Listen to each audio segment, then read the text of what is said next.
Okay. Good afternoon, everybody. DJ Styles here, Custom Corpses. All right, sorry, my phone was dead when I started taking this thing apart. This isn't the mold. Let's get things straight. First, my phone was dead, so once I started, I couldn't stop. So we didn't get to show the demolding of the actual sculpture. And as you can see, the sculpture came out almost perfect, except for a little dent right there. Everywhere else is perfect. Everything else has turned out good. I got a little dent there, nothing to, that's easy to fix. And then what I'm going to do with this sculpture during the next month or two is start aging it into the 2018, which is this one right over here.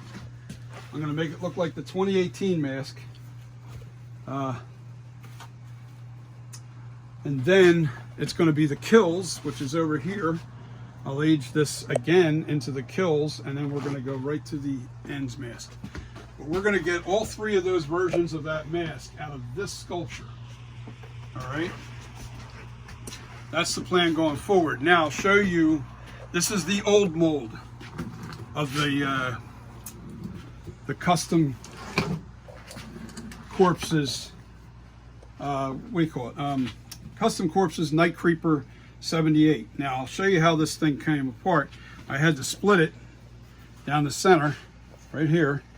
All right, fought like hell to pull that apart. It took two of us. My friend's Angelo's with me right now, and that's how it came out. And this is the inside. This is the two hard shells.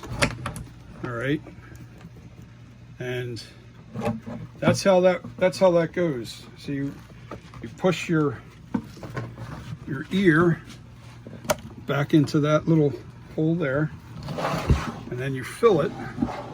That's your sculpture. That's the silicone, and it turned out perfect. Now this is the old sculpture, just to show you how this thing came apart and how difficult it was. Well, you didn't see that part, but we were struggling, trust me. Now let me show them the resin first. I used Smooth Cast 380.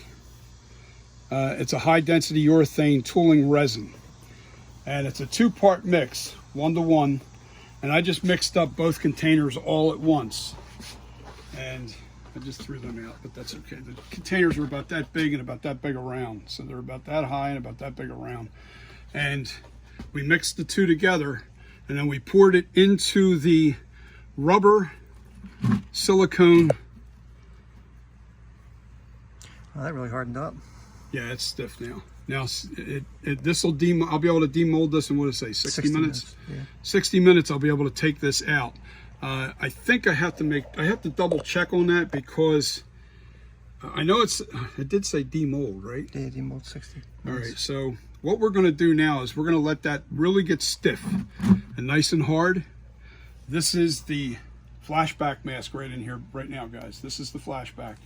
That's the one we just did, and then we put a hard resin casting of this in here. And why I did the casting of the plastic in there first is because I don't want any residue from the silicone. I want that to grab to the plastic. This way, when I pour clay into this, to make a master copy, just like I did with this guy here. Here we go. This is a master copy. This is a hollow casting, and that's what that's going to do. It's going to make me a hollow casting of the flashback.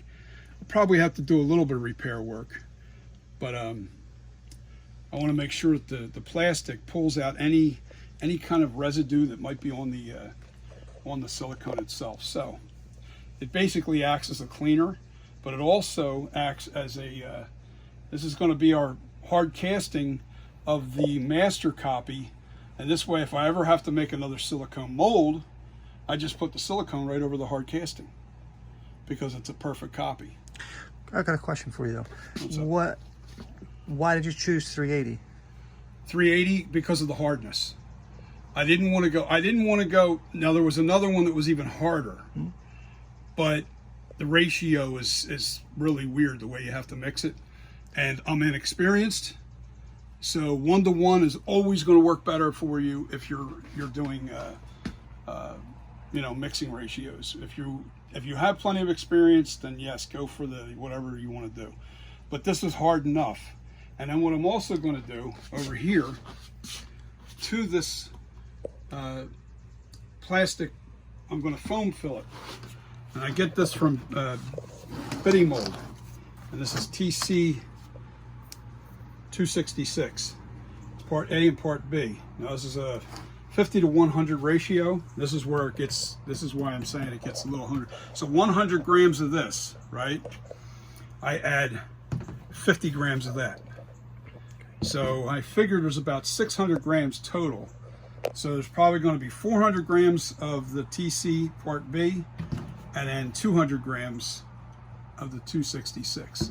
And then we're going to take that foam, mix it together in a bucket. Once it's measured out, pour it inside this, and this way this is foam filled, and it'll give it more strength, just by having it foam filled.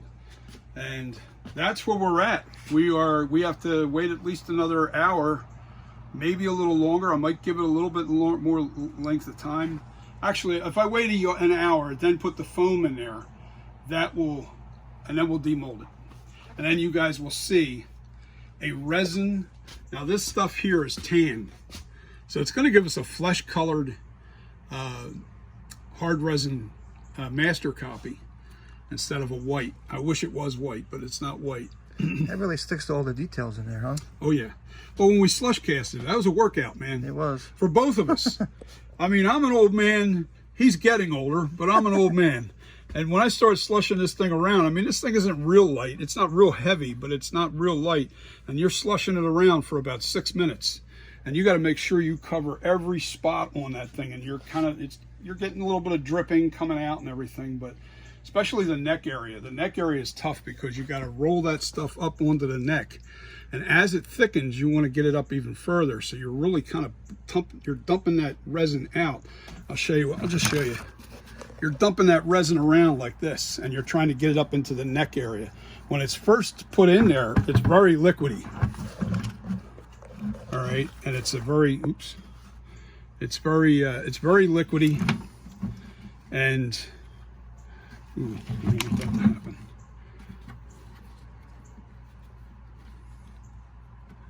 We don't want that to like, you see this? Yeah, it's pushing in. It'll push in, and then we have the ears pushing in. We don't want that to happen. All right, so let's do it this way. Turn that bucket for me. This way?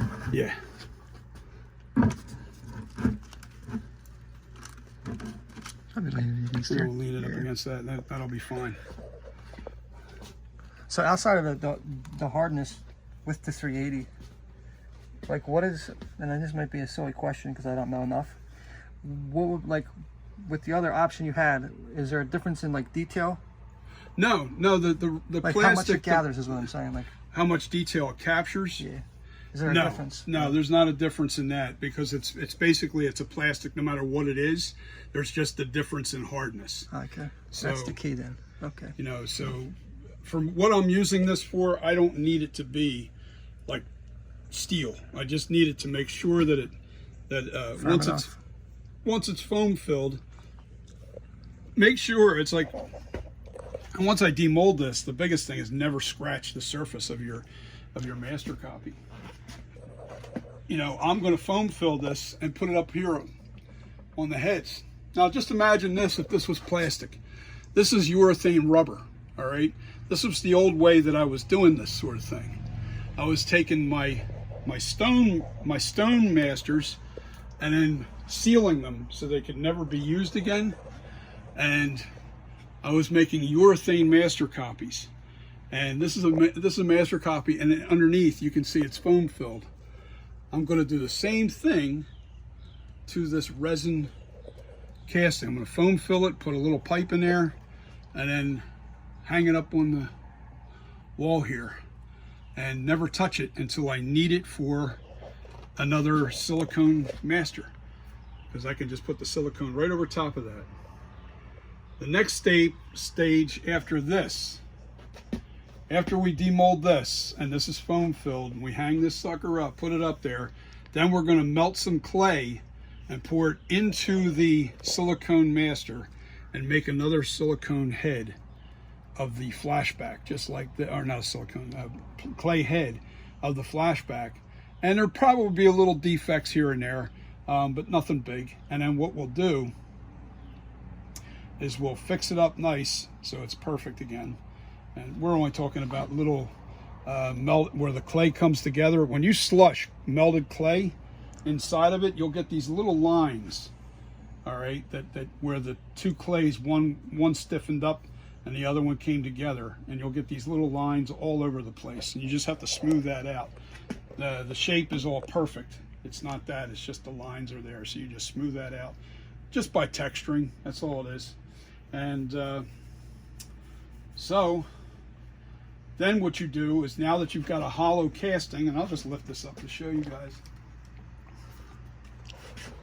All right, this is a hollow casting. All right.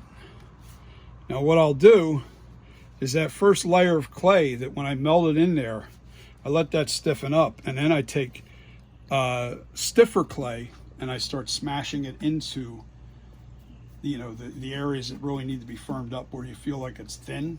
So I'll smash that in there with stiffer clay and then build up my thickness inside of this. Now I'll stone coat this, right?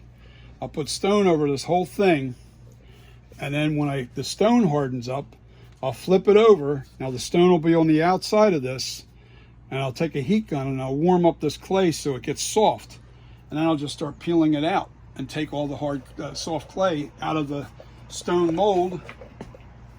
And what that does, why I'm putting the paper on there, is I'm tired of yanking on this thing.